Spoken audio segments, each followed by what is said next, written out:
지난주 우리는 니고데모와 예수님의 대화를 살펴보았습니다. 예수님께서는 거듭나야 한다고 이야기했더니 니고데모가 그러면은 뱃속에 들어갔다 나와야 된다는 이야기입니까? 라는 이야기를 하죠. 그러자 예수님께서는 그 이야기가 아니라 하늘로부터 또 새롭게 태어나야 된다. 하나님의 은혜로 새롭게 태어나야 된다라는 이야기를 하셨습니다. 그래서 우리는 예수 그리스도의 십자가 이후를 살아가는 신약의 시대를 살아가는 사람들로서 예수 그리스도의 십자가의 대가로 완전히 새롭게 태어난 존재다라는 것을 기억하며 살자라고 이야기를 드렸죠. 그리고 새롭게 태어난 우리들은 이 세상을 밟고는 살아가나 우리들이 살아가는 이 삶은 천국 하나님의 나라를 살아가야 한다고 말씀드렸습니다. 그리고 하나님의 나라를 살아가는 사람은 어둠이 아니라 빛 가운데 행하는 사람이다라는 이야기를 말씀드리며 지난주 말씀을 정리했었죠. 이렇게 사도 요한은 예수님의 사역에 대해서 쭉 집중하여 기술해 왔습니다. 그런데 오늘 본문에서부터 사도 요한은 예수님의 사역이 아닌 우리의 기억 속에 잠시 잊혀졌던 세례 요한의 이야기를 기술하기 시작합니다. 말씀은 이렇게 시작됩니다. 같이 읽어보겠습니다. 시작. 그 후에 예수께서 제자들과 유대 땅으로 가서 거기 함께 유하시며 세례를 베푸시더라. 요한도 살렘 가까운 에논에서 세례를 베푸니 거기 물이 많음이라. 그러므로 사람들이 와서 세례를 받더라. 여기서 말하는 요한은 세례 요한입니다. 우리가 알고 있는 이 세례 요한은 단순히 세례를 베풀었던 사람이지만 사실 그는 그 성경 안에서 굉장히 중요한 역할을 하는 인물입니다. 왜냐하면 구약과 신약을 연결해 주는 사람이었기 때문이죠. 말라기서가 끝나고 마태복음이 시작하는 이 가운데 시기가 약 400년이라는 시간이 흘른 후에 마태복음이 시작하는 겁니다. 하나님께서 그 시간 동안 이스라엘 백성을 방관하신 것은 아니지만 직접 계시 역시 없었던 침묵기로 표현되는 시간이죠. 그런데 이 400여 년의 시간의 침묵을 깨고 다시 하나님의 말씀과 하나님의 나라를 선포하는 사람이 등장하는데 그게 누굽니까? 바로 세례 요한입니다. 영적으로 잠자고 있었던 이스라엘 백성들이 그 상태로 잠자지 않고 깨어나도록 흔들어 깨운 사람이 바로 세례 요한인 것이죠. 그는 잠들어 있는 이스라엘을 깨워 이스라엘 백성들로 하여금 예수 그리스도의 사역을 생생하게 경험하게 하는 중요한 역할을 했던 사람입니다. 또한 예수님의 사역이 바로 본격적인 사역이 이 세례 요한의 세례를 받으신 후에 시작했다는 것에 우리는 주목할 필요가 있습니다.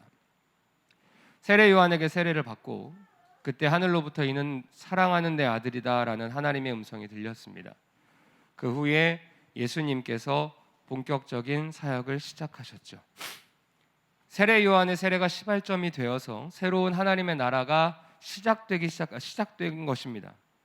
그럼 이 세례 요한의 사역이 끝난 것일까요? 그렇지 않습니다. 예수님의 사역이 시작되었다고 세례 요한의 사역이 끝난 것은 아니었습니다.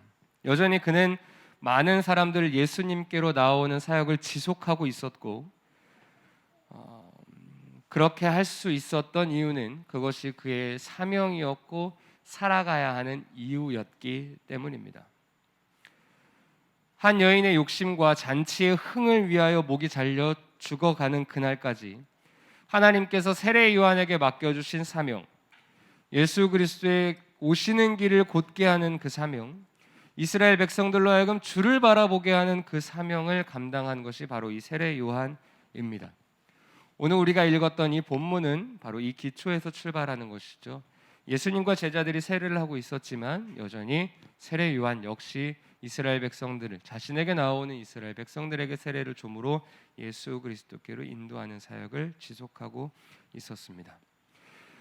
우리가 오늘 읽은 이 본문 그리고 이 이후의 말씀을 좀 더 보다 더 깊이 있게 이해하려면 우리는 세례 요한이 어떤 사람인가, 도대체 그가 어떤 사람이기에 그는 목숨이 다하는 그날까지 예수님을 전하는 사역을 할 수 있었는가에 대해서 알아볼 필요가 있습니다.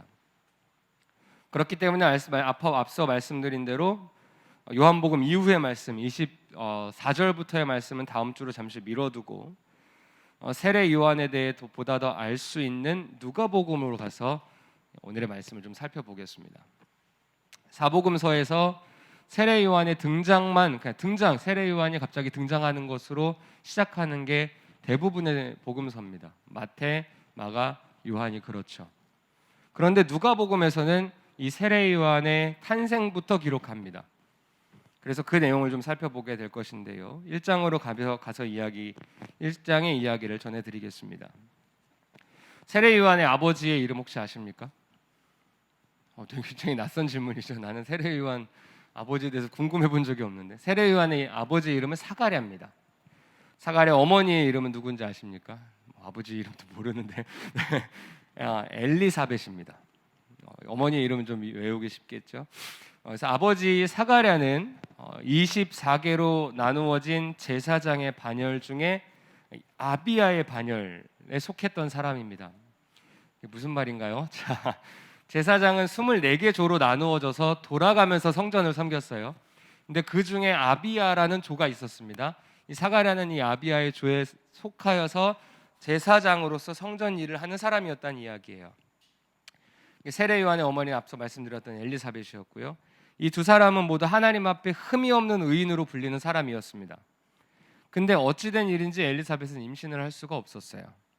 하나님께 아이를 달라고 계속 기도했습니다. 그러던 어느 날 이 사가랴가 차례가 되어서 성소에 들어가 분향하는 일을 맡게 되었습니다. 그래서 많은 백성들이 밖에서 기도하고 사가랴가 성소에 들어가 분향하려고 성소에 들어갑니다. 그리고 분향을 하러 그때 갑자기 천사가 분향단 오른쪽에 짠 하고 나타납니다. 사가랴는 천사를 보고 깜짝 놀라요. 왜냐하면 제사장이었지만 천사를 본 적은 없었겠죠. 천사를 보고 화들짝 놀랍니다. 그런데 천사가 이렇게 이야기해요. 13절인데요. 누가복음 1장 13절 제가 읽어드릴게요. 천사가 그에게 이르되 사가랴여 무서워하지 말라. 너의 간구함이 들린지라. 내 아내 엘리사벳이 내게 아들을 낳아주리니 그 이름을 요한이라 하라. 요한의 이야기가 시작되는 것입니다. 그리고 천사는 이렇게 하고 후련히 떠나버리는 것이 아니라 요한이 어떤 삶을 살 것인지에 대해서 계속하여 기술합니다. 14절부터 그 이야기가 나오는데요. 제가 읽어보겠습니다. 너도 기뻐하고 즐거워할 것이요 많은 사람도 그의 태어남을 기뻐하리니 이는 그가 주 앞에서 큰 자가 되며 포도주나 독한 술을 마시지 아니하며 모태로부터 성령의 충만함을 받아 이스라엘 자손을 주 곧 그들의 하나님께로 많이 돌아오게 하겠습니다. 그가 또 엘리야의 심령과 능력으로 주 앞에 먼저 와서 아버지의 마음을 자식에게 거스르는 자를 의인의 슬기에 돌아오게 하고 주를 위하여 세운 백성을 준비하리라. 자, 세례 요한은 포도주를 마시지 않는 즉 서원되어져서 구별된 하나님의 사람으로 선택되어집니다. 그리고 그의 사명이 무엇이라고 오늘 안내하고 있습니까? 천사를 통해서 뭐라고 하나님이 말씀하세요? 이스라엘 백성을 하나님께로 돌아오게 하는 사역을 그에게 맡기시겠다고 말씀합니다. 그리고 하나님의 마음을, 하나님 아버지의 마음을 그들에게 알려주어 의인의 슬기에 돌아오게 하는 것이 그 세례 요한의 사명이다라고 하나님께서 말씀하고 계시는 거죠. 우리는 세례 요한의 삶을 알기 때문에 이 내용이 무엇인지를 압니다. 근데 사가랴는 그 당시 그 내용을 알지 못했어요. 무엇보다 그 내용을 믿을 수가 없었습니다. 아이를 갖게 될 것이라는 천사의 말도, 그로 인해 기쁨을 얻게 될 것이라는 말도 사가랴는 도무지 믿어지지가 않았죠. 저는 이 장면을 보는데 믿음의 조상이라 불리는 아브라함이 떠오르게 됩니다. 지금에야 믿음의 조상이라고 불리고 있는 아브라함이지만 사실은 아브라함도 내 아내 사레를 통해서 자손이 허락되리다라는 말을 믿지 않았죠. 그러나 하나님은 아브라함의 반응에도 아랑곳하지 않으셨습니다. 말랐다고 생각했던 태에 생명을 불어넣으셨죠. 하나님께서는요. 그리고 아들 이삭을 허락하셨죠. 근데 아브라함은 그 사실을 믿을 수가 없었던 것입니다. 사가랴도 똑같죠. 천사를 보내어 말을 했으나 그는 천사의 말을 믿지 못합니다. 그러나 아브라함에게도 그러하셨고 사가랴에게도 그러하셨던 그들의 믿음 없음으로 하나님의 계획과 그의 약속을 거두어 가시지 않습니다. 하나님은 반드시 그의 작정과 그분의 뜻을 이루시는 분이라는 사실에 우리가 주목할 필요가 있어요. 하나님의 작정은 절대로 취소되지 않습니다. 하나님의 뜻과 하나님의 계획 그리고 하나님의 말씀은 그분의 시간 안에서 반드시 이루어지는 것입니다. 하나님은 하나님의 뜻과 계획하심 안에 우리를 하나님의 자녀가 되게 하셨습니다. 우리의 필요에 의해서 하나님이 우리의 편이 되어주신 것이 아니라 하나님의 필요에 의해서 우리를 하나님의 자녀로 삼아 주신 것입니다. 우리는 하나님을 믿으면 근심과 걱정과 염려가 없고 행복한 길이 시작될 것이라고 기대하지만 여러분, 우리는 알고 있습니다. 그렇지 않다는 것을 말입니다. 처음에야 믿음 생활을 시작하고 처음에야 하나님께서 우리에게 믿음을 주시고자 우리의 기도에 응답하시는 것들을 우리는 경험합니다. 예전에 우리나라에 선교사님들이 오셔서 실제로 안수하면 병이 나았던 일들이 많이 있었습니다. 근데 지금 그 일이 있나요? 없습니다. 그러나 지금 오지에서는 그런 일들이 여전히 일어나고 있습니다. 하나님의 필요에 의해서 믿음이 적은 자들에게 믿음을 주시기 위해서 그런 기적들을 이루신단 말이에요. 그런데 우리들의 믿음이 자라고 성장이 필요하면 하나님은 우리의 기도에 응답하시기보다는 하나님의 뜻을 밀고 가시는 것들을 우리는 경험하게 됩니다. 바로 여기서부터 기도에 대한 하나님과의 관계에 대한 바른 이해와 정립이 필요한데, 왜냐하면 이때부터 하나님 옛날엔 내 기도 들어주셨는데 왜 이러지? 하나님 나에 대한 마음이 식으셨나 봐? 이런 생각을 한다는 거예요. 그러나 성경에서 말하는 기도와 세상에서 말하는 기도는 다르다는 걸 여러분들은 신앙이 성숙하면서 배우셔야 합니다. 세상에서 말하는 기도는요, 나의 뜻을 간절히 요청해서 반드시 얻어내는 것이 기도입니다. 그러나 성경에서 말하는 기도는요, 하나님의 뜻을 간절히 요청하는 겁니다. 나의 뜻을 그렇게 해서 나의 뜻을 하나님의 뜻과 하나가 되게 하는 거예요. 완전히 다릅니다. 이해가 되십니까? 하나님을 졸라서 내 뜻을 반드시 이루어내는 것이 아니라, 내가 얻고자 하는 것을 얻어내는 것이 아니라 하나님의 뜻을 알게 해달라고 간구하여서 하나님의 마음과 내 마음이 하나가 되는 것이 성경에서 말하는 성도들이 쫓아가야 하는, 성도들이 해야 하는 기도라는 것이죠. 때문에 믿음이 성장할수록 기도는 나의 뜻이 아니라 하나님의 뜻이 이루어지기를, 그리고 그분의 뜻을 분별하기 위해 시간을 내어 기도해야 하는 것입니다.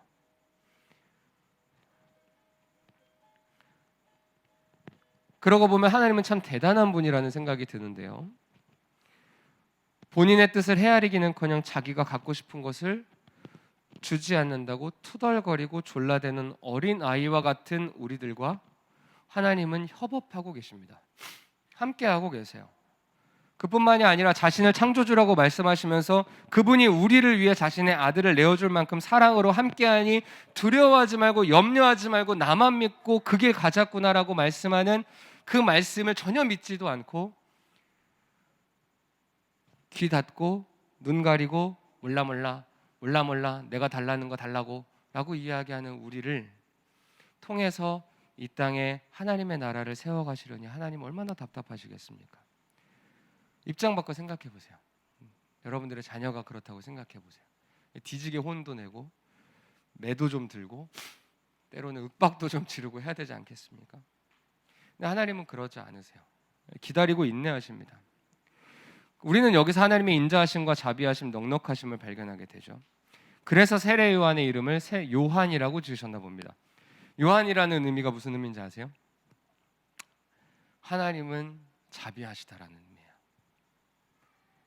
아브라함이 그랬고 사가랴도 그랬고 지금 우리는 계속 그렇듯 하나님의 뜻과 계획과 방법과 시간에 대해서 인내하지 못하고 믿지 못하지만 하나님은 그럼에도 아브라함을 통해서 이삭을 낳으셨고 하늘의 수많은 별들과 같이 자손을 허락하셨던 하나님의 나라를 이루어 가시지 않으셨습니까? 사가랴 역시 제사장이기는 하나 성전 일만 하는 사람, 당시 성전 일은 거룩함이 없어요.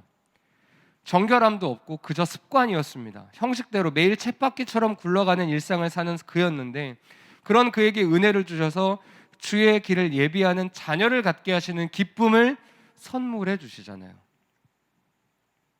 우리도 그렇습니다. 우리가 어떤 사람들입니까? 벌레만도 못한 우리, 내세울 것도 없는 우리, 늘 투덜거리고 투정 부리며 더 좋은 것을 내놓으라고 장난감 가게에 때를 쓰며 누워버린 우리를 통해서도 하나님은 뭐라고 말씀하시는지 아세요? 그래도 내가 너를 통해 해야 할 일이 있다. 그래도 내가 너희를 통해 이루고 싶은 일이 있다라고 하나님은 말씀하고 계십니다. 물론 하나님을 말씀을 믿지 못하는 대가를 치르게 된 데 있죠. 그 장면도 나와요. 성경이 참 재밌죠. 사가랴는 하나님께서 보내신 천사의 말을 믿지 못함으로 아이가 태어날 때까지 벙어리가 돼버립니다.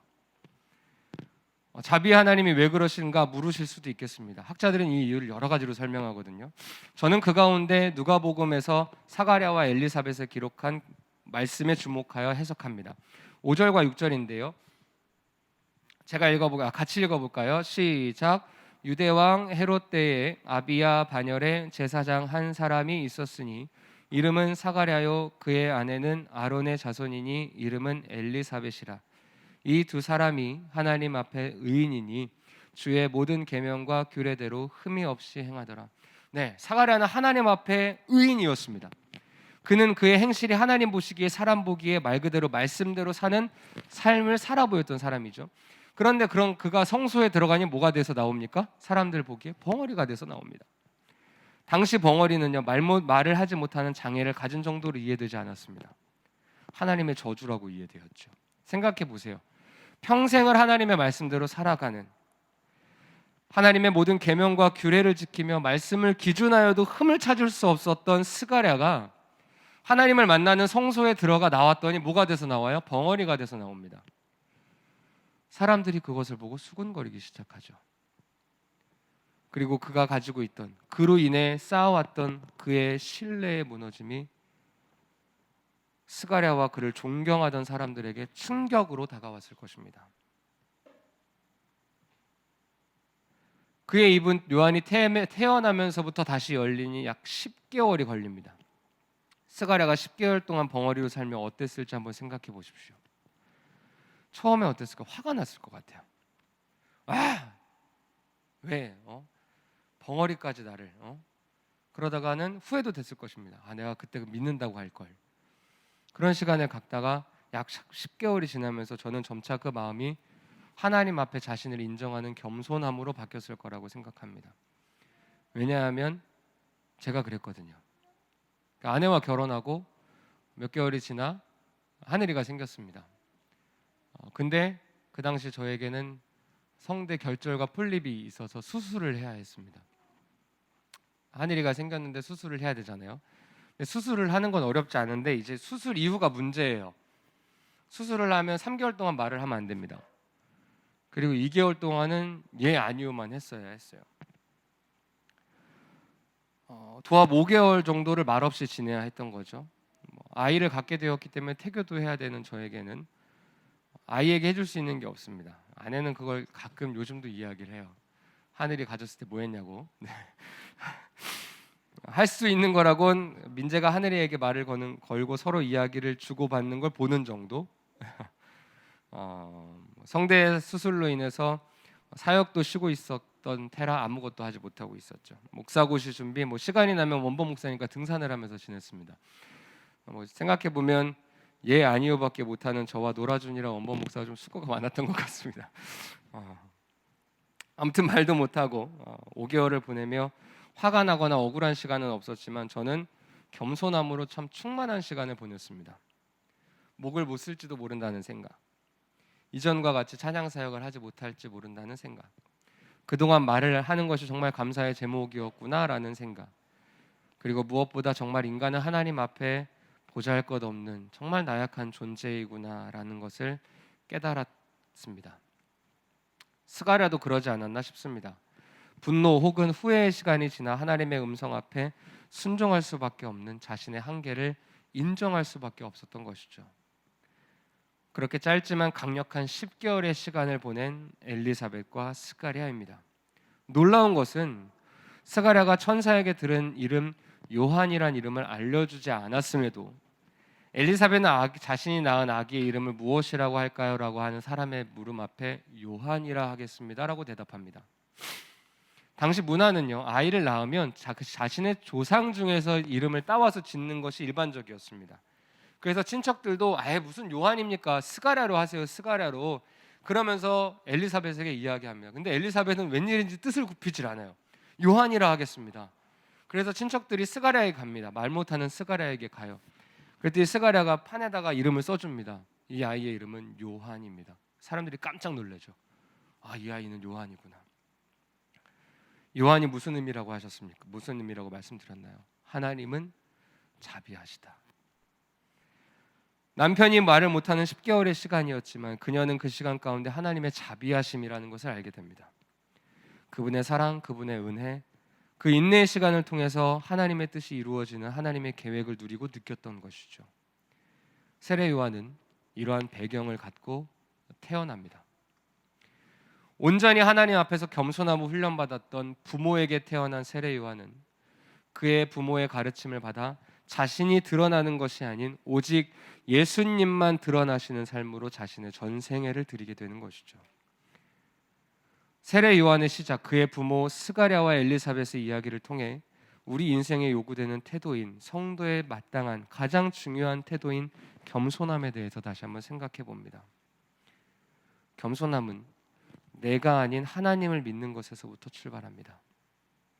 그리고 하나님을 믿는다는 것은 나의 삶을 나의 생각과 나의 경험과 나의 세계관으로 이해하는 것이 아니라 하나님의 방식, 하나님의 뜻, 하나님의 기준으로 이해하는 것을 말합니다. 우리는 우리가 살아가는 상황과 환경을 바꿀 수 없습니다. 그러나 그 상황 가운데 하나님을 신뢰하며 가야 하는 것이죠. 그것이 성도에게 요구되는 사명입니다. 그것이 성도에게 요구되는 태도이고 자세이기 때문이죠. 겸손한 말입니다. 물론 우리는 죄인이기 때문에 뜻대로 되지 않는 삶을 받아들이기가 어렵고 좀처럼 풀리지 않는 숙제들에 대해 답답해하며 해방되지 않는 세상의 유혹 속에 쉬 넘어집니다. 신앙의 연차가 차도 이 문제들은 쉽게 해결이 되지 않습니다. 세월이 지날수록 신앙은 더욱더 어렵고 모르겠다 말씀하시는 어른들의 이야기를 들으며 조금씩 그 뜻을 알아가고 있는 요즘입니다. 그럼에도 제 안의 소망은 하나님을 신뢰함으로 더욱 굳세지는 것입니다. 그것이 하나님이 우리에게 요구하시는 태도, 겸손함이기 때문이죠. 사랑하는 성도 여러분은 어떠한 묶여진 현실 속을 살아가고 계십니까? 벗어나고 싶은, 답답한, 끝났으면 하는 그런 삶 가운데 여러분 가고 계시죠. 바라기는 그 자세, 그 시간 속에 하나님께서 우리에게 겸손함을 요구하신다는 사실을 잊지 않으셨으면 좋겠습니다. 그 시간을 통해서 하나님의 뜻을 이루어 가고 계십니다. 자라나는 자녀의 인격체를 받아내지 못하는 우리들의 한계, 결혼 연차가 차도 서로를 이해할 수 없는 배우자의 모습, 답답하고 쉬 바뀌지 않는 가족의 관계, 공동체의 관계, 일터의 상황. 하나님은 그 시간 속에서 상황을 바꾸시는 것이 아니라 너에게 보다 더 겸손함을 요구한다라고 말씀하시며 우리의 삶을 다듬어 가고 계시는 줄을 믿습니다. 저는 이러한 태도가 우리 세대가 다음 세대에게 물려줘야 하는 중요한 유산이라고 생각합니다. 믿음이 점점 사라지고 약해지는 시대 속에 우리 자녀들은 하나님만 붙들고 살지 않으면 살 수 없는 현실을 우리보다도 더 강력하게 마주할 것입니다. 그때의 아이들에게 무슨 힘이 길러져야겠습니까?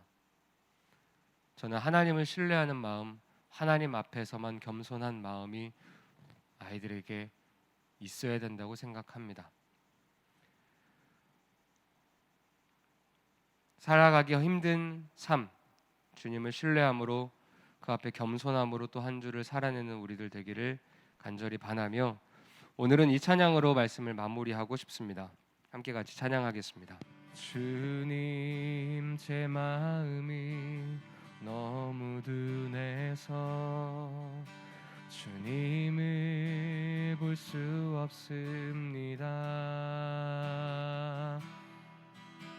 이 땅에 속하여 이 땅만 보다가 주님 손을 놓쳤습니다. 나는 나그네로 왔는데 왜 주저앉게 되었나. 나는 정직인데 언제부터 내 삶을 주인이 되어버렸나.